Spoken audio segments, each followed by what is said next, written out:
The crisp air of October carried the scent of wood smoke and decaying leaves through the town of Maplewood. 10-year-old Elara, with eyes wide as saucers, watched the annual spectacle unfold from her bedroom window. Ancient oaks, maples, and birches lining Elm Street were ablaze with color, fiery reds, brilliant golds, and deep oranges that seemed to capture the very essence of sunset.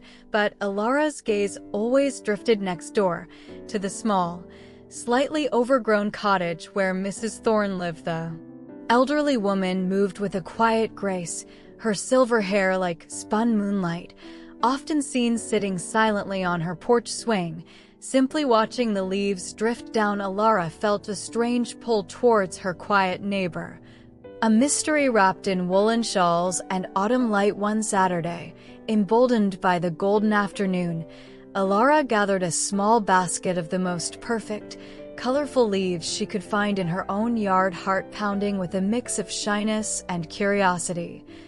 She walked up Mrs. Thorne's brick path. The old woman didn't speak, but her pale blue eyes softened into a welcoming smile as she patted the space beside her on the swing. Elara sat, offering the basket without a word.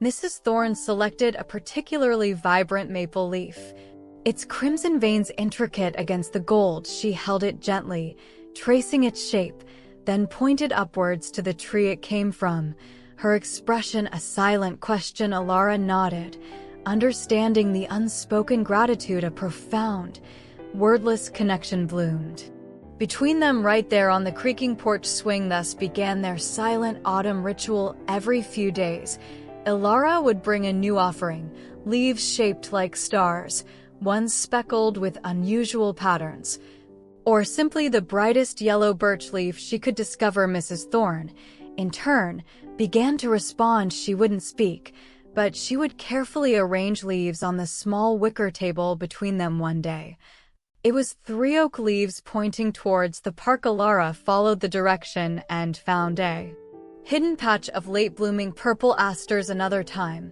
a circle of small, delicate ginkgo leaves surrounded a single, perfectly round pebble. A simple, beautiful mandala of autumn. Elara realized Mrs. Thorne wasn't just collecting leaves.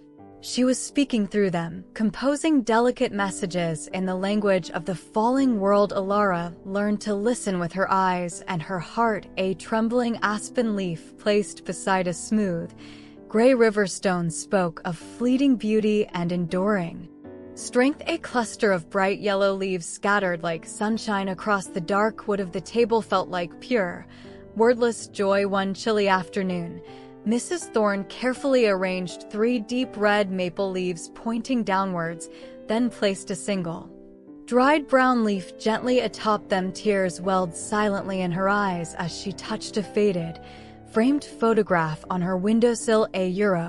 A picture of a young man in a uniform. Elara understood then, with a pang deep in her chest, that the leaves also told stories of love, loss, and remembrance. The language was complex and beautiful, woven from memory and the quiet wisdom of many seasons. As November deepened, bringing sharper winds and bare branches scratching at the sky, Mrs. Thorne became frilier. Her time on the porch grew shorter, her movements slower. Worry gnawed at Elara. One morning, the familiar figure wasn't on the porch swing. The cottage looked unusually still. Elara waited all day, her heart sinking with each passing silent hour. The next day, she saw Mrs. Thorne's niece arrive, her face drawn and serious. Elara knew, with a certainty that felt like cold water, that her quiet friend wouldn't be coming back to the swing. The vibrant world suddenly felt muted,